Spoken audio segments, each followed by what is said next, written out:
Hey guys, it's Dave. I entered trade review for Mankind. I'm on Trade Ideas per usual.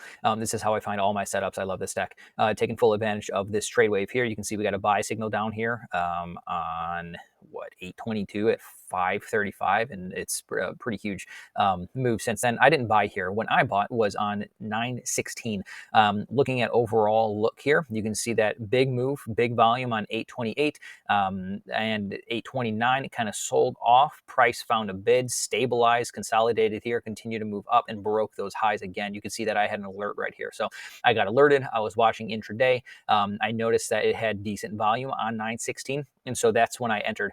My premise of the trade is if it breaks out, which it did, and the breakout, the initial break, that's what the setup is, initial breakout is valid, it should not come down here and close below of the open of the breakout day. So I've been holding for this whole week now. What it kind of turned into was a breakout and retest, but you never know. These things can always just keep going. So I like the setup. I entered there.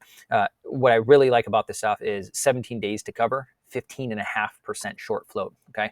Another thing that I really like about this is the weekly setup. Look at this nice long consolidation.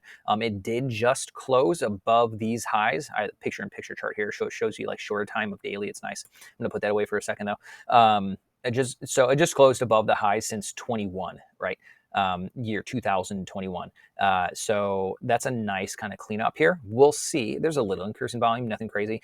We'll see if this holds. What I do really like though on the weekly is this look.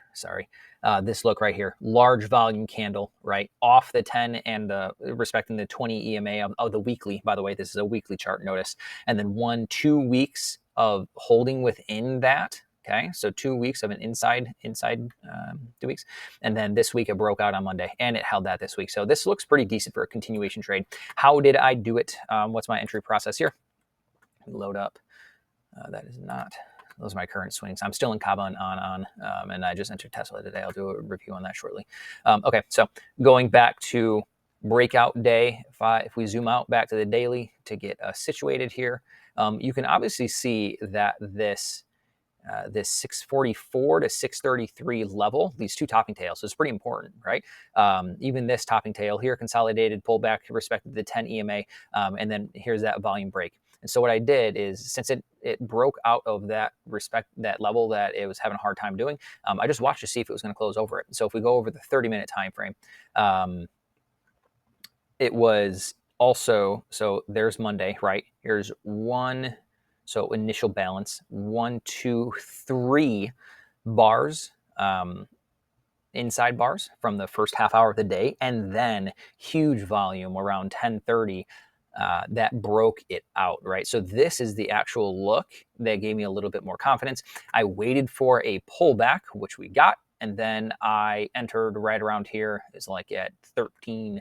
I was in Virginia at the time. I'm back in the Northwest Indiana area just for this weekend. But I entered here at 6:58, and my stop loss again is at 6:33. And so what I was really hoping for, let me go on the 5-minute here. The 5 minutes, it's a little choppy on the 5 minutes. So I entered on the 30 on this one, but what I was really hoping for was just kind of, the bounce, retest the highs, and continue on. I obviously didn't get that, but that's fine. I knew my risk. I'm going to hold anyways. It couldn't get to VWAP initially intraday. Hindsight's 2020, but either way, look how it's respecting that VWAP from the breakout, right? So it tagged it 1. That's the intraday here, right? But the following day on Tuesday, tagged it there again, and then kind of failed. And the past couple of days has been chopping around this. So there's the 10 EMA, the daily EMA right there. So I'm just kind of holding this still and waiting to see if this is going to break down or wants to continue on moving up. I like the high short float. And yeah, these levels that I'm kind of managing at the moment is we can see this level right here, 668 to 666. Didn't mean to do that on purpose. Is kind of resistance area, broke above, held it, right? Then we have kind of a blow off top at the moment, shorter time frame, right? And then it fell back into it. So it's kind of zoning in between this 668 and 650 level. So it tagged this bottom breakout area here on this morning. And so just trying to manage this thing. This is an anchor VWAP from the high. I would obviously love price to get above that, so all buyers are in control from that point on, but it's not there yet. If these are helpful, like, retweet, post, do all that stuff. I'm trying to help our community grow because I really believe in what you guys are trying to do. So hopefully that's helpful.